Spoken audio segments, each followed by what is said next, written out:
And even now on the steps of the Cape High Court here behind me, a number of activists as well as community members who had supported not just the search for Courtney, but who had attended most of the court proceedings are actually on the steps of the High Court right now celebrating these 2 life sentences. And of course, just behind me, the mother of Courtney Pieters, Juanita Pieters. Juanita, once again, very shortly, we're live on SABC TV.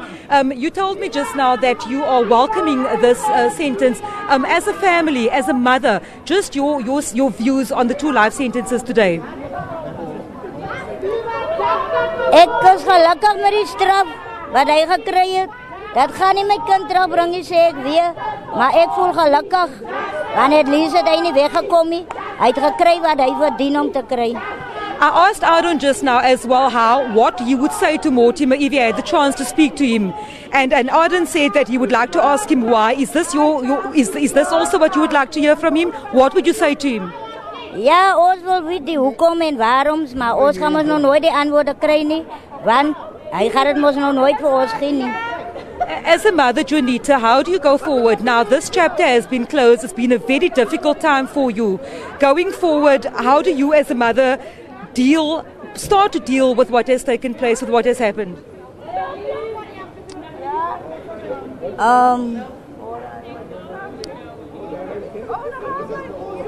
It's been a difficult time for you. We heard that you can't sleep, you have trouble sleeping.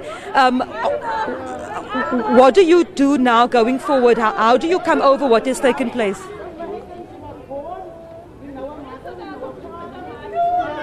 Ek kom goed reg en ek wil nie nou meer so baie praat nie, want ek het nou al genoeg gepraat al. Okay, I understand.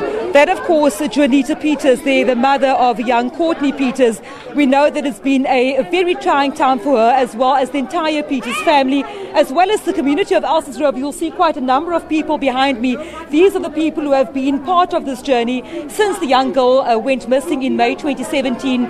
Some of these people were part of the search for her.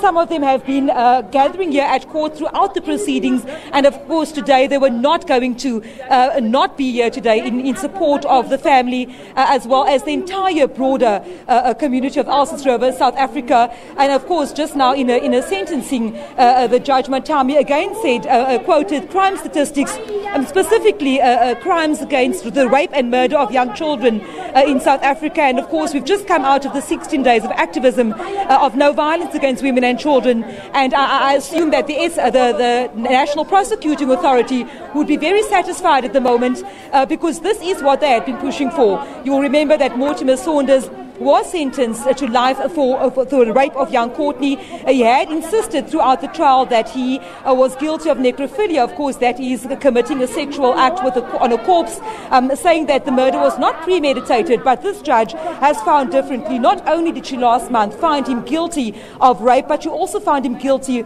of premeditated murder.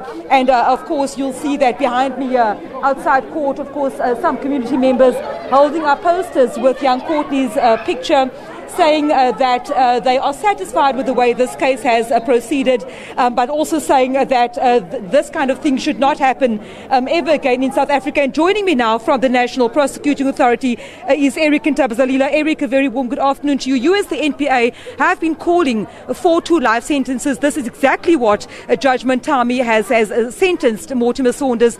This must mean something, specifically as we come out of a period of no violence against women and children. It means a lot to us, especially that the 2 lives are going to run consecutively, meaning he will spend 2 lives in prison. It means a lot, and especially that we are at the end of the 16 days of activism. The statistics are very scary of women and children who are affected by these types of crime and violence in the Western Cape. But we are making a steady progress in ensuring that we reduce this type of crimes, and we hope one day that we will win it. The judge mentioned that Mortimer Saunders is a first-time offender. He was gainfully employed at the time of this heinous crime.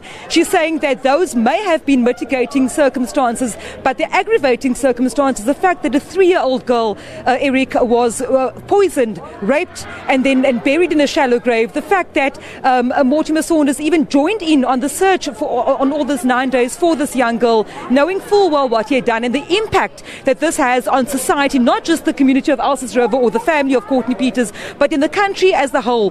What does this sentence mean as a possible deterrent in what has been described as a pandemic, a crisis here in the country? It is a crisis, but especially in the Western Cape.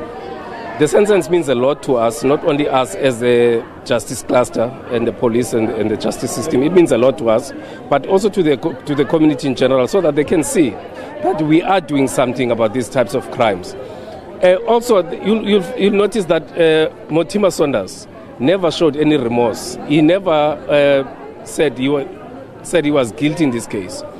If you look at the video clip, the video clip of the cameras where he carries the body of the child, you can see that he's just a careless guy who doesn't care. It was like he was just carrying a plastic bag. And there's no way that he thinks that he's free. He never committed that crime. Thank you very much, Eric Zalila there, of course, speaking on behalf of the National Prosecuting Authority here in the Western Cape. And if I can just tell you that behind me still a number of community members as well as residents, with some of the T-shirts showing and depicting Courtney Pieters' face, and of course some of them saying that they are glad indeed that this day has indeed come. If I can just ask some of the activists over here, sir, if you can just join me very briefly. You're from the Elsies River Community Policing Forum. You said just now that you are satisfied as a community after these 2 life sentences. What does this mean to the community of Elsies River? To the community of Elsies River, this is a big victory for us, and now we have confidence in the justice system. But what I will say, we must stand more together as a community and say, my child is your child.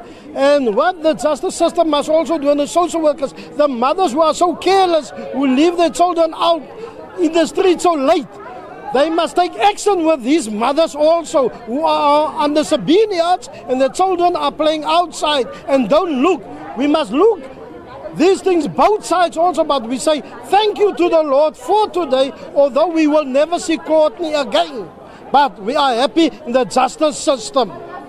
Thank you very much. Of course, there, as you've heard, the community of Elsies River saying that they indeed welcome the sentence. Of course, 2 life sentences handed down to Mortimer Saunders, the 42-year-old. He was 40 at the time when this gruesome crime was committed against Courtney Pieters. You'll know, and I'm just reiterating again, a trusted member of the family was living in the Pieters household. The young girl would have trusted him as a person, trusted him to even go into his bedroom to watch television. And of course, a very, very tragic story of a 3-year-old toddler poisoned, raped, strangled and buried in a shallow grave in Epping last year. Thanks very much for that, Vanessa Puna. We're going to go for a short break and have more news for you.